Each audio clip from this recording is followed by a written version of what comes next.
Yo guys, what's going on? This is Rio Mac 11 back at it again with another video. Anyways, man, today so far it's July 29th. Treyarch has added 3 more guns to Black Ops 3. So there's a double barrel sniper rifle, there's the Peacekeeper, and a new LMG. So that's really cool. I think that's great. I really like how Treyarch is adding weapons to the game and doing things like that. That's really cool to me. I love that. Now, I think one of the things I'm worried and upset about is that the DLC weapons will be underpowered and or since they are behind a paywall / jackpot lottery system, I won't get them. Now, the reason, I don't know, man, the paywall system in Black Ops 3, man, is just horrible, man. The lottery slot machine jack roulette to get weapons is horrible. I had about 250 keys. I used them earlier to try to get the Peacekeeper. So the Peacekeeper was one of my favorite weapons in Black Ops 2. I don't know if you guys remember or if you guys are young enough, but the Peacekeeper, man, holy shit, bro. It was such a good weapon. It came out in Black Ops 2. It was like one of the first DLC weapons. It came out, I think it came out in DLC 1, and then this map called Grind was added. It was like this Tony Hawk's Pro Skater 2 map. It was super good map, man. The B flag was really good. All the choke points were really good. It was one of the fan favorite maps of Black Ops 2. So, anyways, when the Peacekeeper came out, it had. So the cool part about the Peacekeeper was it had the range of an assault rifle, but it had the movement speed of an SMG, which was really cool, man. And like in Black Ops 2, if you own the DLC, if you own the season pass, I remember my girlfriend, she bought me the season pass. I actually bought Black Ops 2 for the 360, and then she bought me the season pass because I was really into COD and shit. So I used to get all of the weapons, all the DLC. Basically, I got all the content for free. Like, I basically got all the content. Because back in the day, man, I don't know, you guys probably don't know a lot about this, but back in the day, man, if you owned a season pass, you got all the DLC. I mean, everything. You got every piece of content, everything. You got it for free, man. Like, not for free because you paid an extra $50 for the game. So, I mean, in reality, when you think about it, you paid an extra $50. You got all the DLC. You got 4 maps. You got 4 guns, or 4 maps, 4 zombie maps, and whatever guns they dropped. And yeah, they only dropped 2 or 3 guns, but still, you got all that if you own the DLC. Now, my problem is that once you got that DLC, you were beasting and feasting. Everything was cool.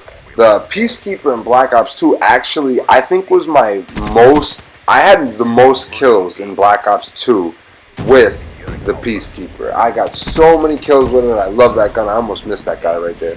I love that gun. I got so many kills with it, man. Like, it was a really good gun. It was a good gun to use. I used to use it with like stock and I don't know, maybe it was quick draw, but I think it was extended mags actually. But anyways, it was just a great gun, man. And I just hope that the Peacekeeper in Black Ops 3, I hope they don't fuck with it. Like, so I was lucky enough to get a lot of the DLC weapons, honestly, and I'm glad I was lucky enough to get them DLC weapons. Like, I ended up getting the HG40, and that gun sucked. So I hope that when they bring the Peacekeeper into Black Ops 3, I hope they keep it the same. I hope that it has the same damage profile as the original Peacekeeper. I just hope it's a good weapon. Like, I ended up getting the HG40, right? It's nothing like the MP40. Even with quick draw and rapid fire, it sucks, man. Like, it just sucks. So I hope that the gun is good and I get to use it, and it's the same, man.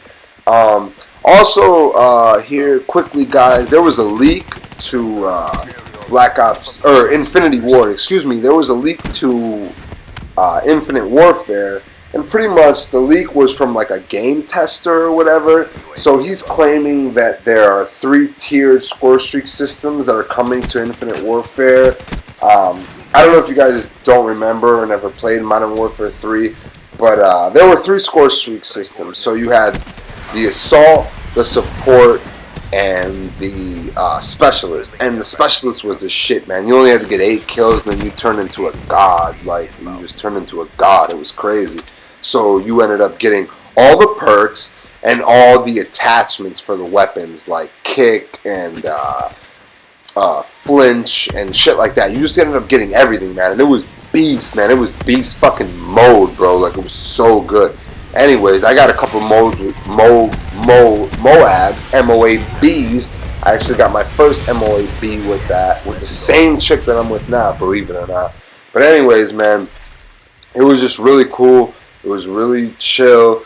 So anyways, I just think that, you know, the Modern Warfare 3 franchise, right? It was a very successful franchise. Like, Modern Warfare 3 sold more copies than any other COD ever. And there's a reason for that, guys. I think that the 3-tiered score streak system isn't as bad as we all think. Like, we all think, oh man, support kill streak, support systems, they suck, right? Because, you know, a support guy could get something like the EMP or the bomber. You could get a bomber, and the bomber would get you like 8 or 9 kills. I don't know if you guys remember, but Modern Warfare 3 had a lot of open maps like Favela, and the other one that looked like a shit-torn war zone was a really good map. And man, if you were a support streak runner and you could run support streak, you could really do some damage, you know, and people didn't like that. But I'd like to reiterate the fact that, yo, if you did this and you got these kills, you were really a good help to your team.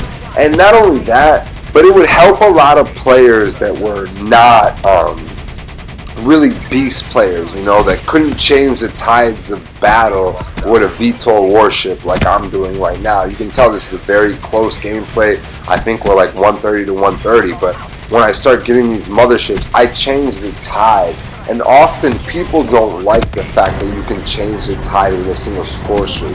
But if you're a solo player like me, you enjoy that, you get that, you understand, like, yo, I can change the tide of battle, I'm about to beast these motherfuckers. Like, right here, we are changing the tides of this battle. Anyways, I think that support score streaks, assault score streaks, and specialist score streaks, definitely being able to change them within your class, because in Modern Warfare 3 you could change them within your class, and also in Advanced Warfare you could change them within your class. That's a good thing. That's something that Treyarch is lacking, and they're lacking it a lot. Like, they don't have that, you know. You got your score streak, you run it no matter what class you pick up, right? So I just think that bringing support streaks and all these different kind of kill streaks is good for the game. And I know people hate when people say that, but you have to understand, you got a lot of Timmy No Thumbs playing, and if you have support streaks, that will let them be able to prosper in the game, you know? So, I don't know, I think that's a good thing, guys. We have to understand that's a good thing. It's a thing that brings younger players, unskilled players in the game. It fills that skill gap, and that's good, guys. That's good. It's definitely good for people. Like, it's definitely good that you can bring some sort of thing that brings the community together. Like, you have to understand that if it's all based on skill, then you're only going to have the highest skill players playing. I mean, look at Black Ops 3 right now, man. Only the highest, most sweatiest tryhards are playing the game. And that's because it only rewards the best players. But if you reward some of the players that are not that good at the game, it helps the game prosper. It prolongs the longevity. Look how I just fucking knifed both of these guys. Yo, I'm about to get another VTOL, man. And look how close the score is, guys. Like, I hold it down, man. I'm holding it down. The last thing I wanted to talk about, guys, is the season pass. Do you guys think it's still worth it? I don't. And this is why. If you remember in Black Ops 1 and 2, and you bought the season pass, you basically got all the DLC content for free. Like any additional content, whether maps, guns, camos, you got everything, man. And now in Black Ops 3, you don't get that shit. With the season pass, all you get is the maps, which now always suck because the developers are so focused on micro DLC content like skins, outfits, taunts and gestures for your character. Shit that doesn't matter, And I think in Infinite Warfare, I will just not buy the season pass, but save that money and spend it on microtransactions. Me personally, I don't give a shit. I'm not gonna buy,